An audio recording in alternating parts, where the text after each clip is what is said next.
Welcome to Cross Transformation. It's Mariam here, and today I'm going to be talking to you about attention deficit hyperactivity disorder, a spiritual insight.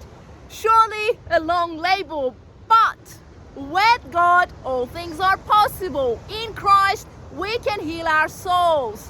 Today I want to talk about emotional self-control. Arriving at emotional self-control by realizing who we are in God and by realizing the truth of love. You see, those with ADHD may struggle with emotional self-control because they don't know how to reduce extreme reactions to emotional stimulants. Those emotional stimulants in their present reality may trigger something else from their childhood, those earlier traumas, or their attachment trauma. Earlier traumas such as domestic violence. They witnessed it. The situation was out of control. They didn't know how to regulate their emotions. There was so much going on. Personally, I went through it myself. I had no idea how to control that out of control situation. So it does make sense not to know how to regulate your emotions when you had to witness an out of control situation like domestic violence. You were crying and it didn't matter to them. You were screaming for love, for clarity, for peace, for safety, and it didn't matter to them. So what we did instead was not to cope. We didn't know how to be understood by them. We didn't know how to respond to that situation, that horrifying situation. So we ended up feeling out of control. And we want to embrace that to begin with. That out of control situation existed in your childhood. And you didn't know how to respond to it because it felt like a roller coaster, an emotional roller coaster. I remember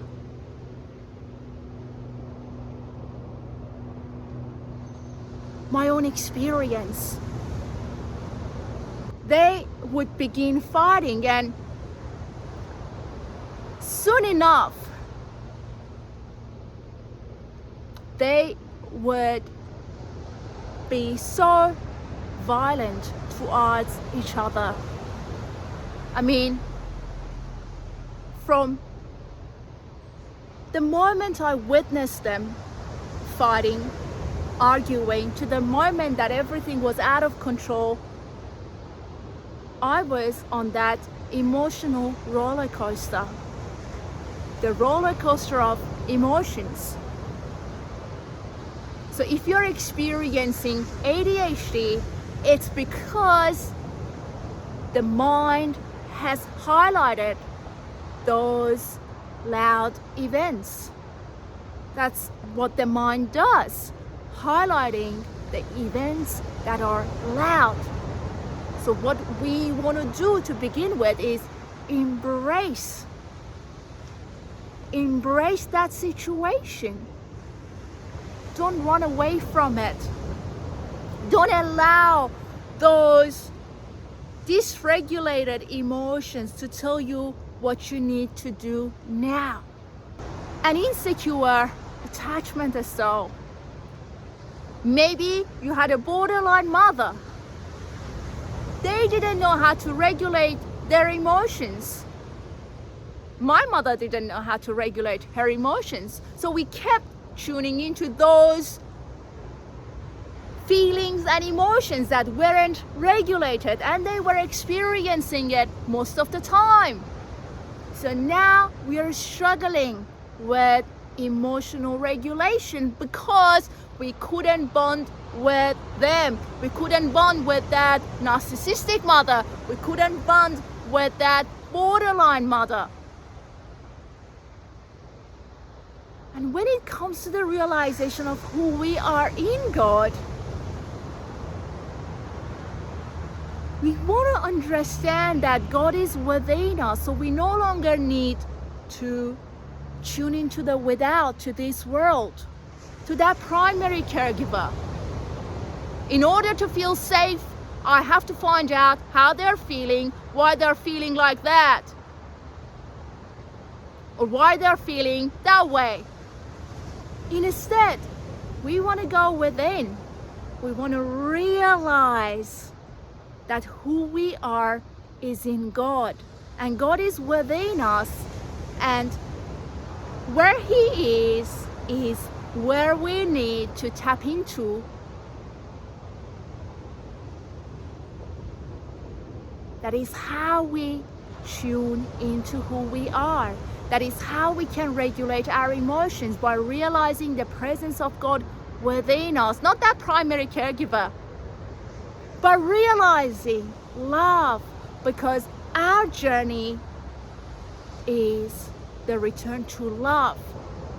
God Himself is love. He's within us, and we want to go back within instead of responding, reacting to that domestic violence. We want to go within, realizing the presence of God, peace.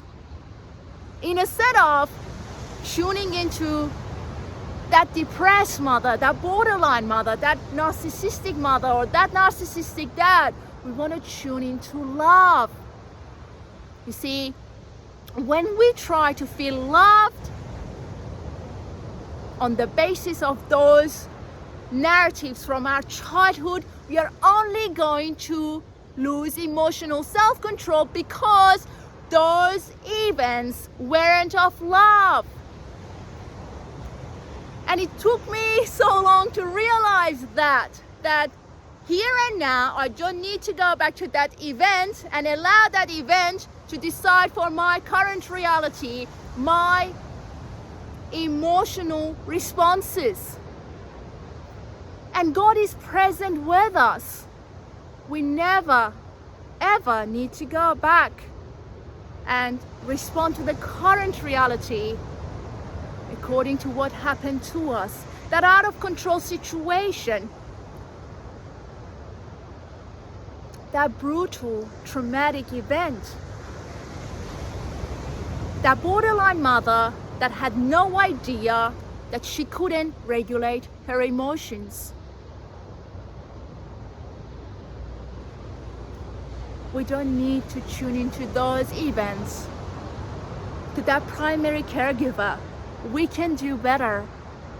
Emotional self-control, the fruit of the Spirit. And you can do it. You can experience the reality, not according to those emotional stimulants, but according to who you are in God, to the truth of love.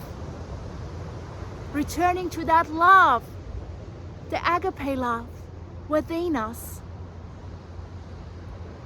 Experiencing the reality through the presence of God, that God is present with us, and we are yoked to Him. So we don't need to go back, and we don't need to come up with a response according to those traumatic experiences. Reducing extreme reactions to emotional stimulants. Look into your attachment trauma. If you have gone through the experience of domestic violence, remember that those events may have been highlighted by the mind. Free yourself from them. I've done it. You can do it. Keep healing yourself. It's beautiful. You're a beautiful child of God. Hopefully you'll find this video helpful. May you be blessed. Have a great day. Look after your precious soul. I'm sending you love. May you be blessed. And I'll talk to you soon. God bless you.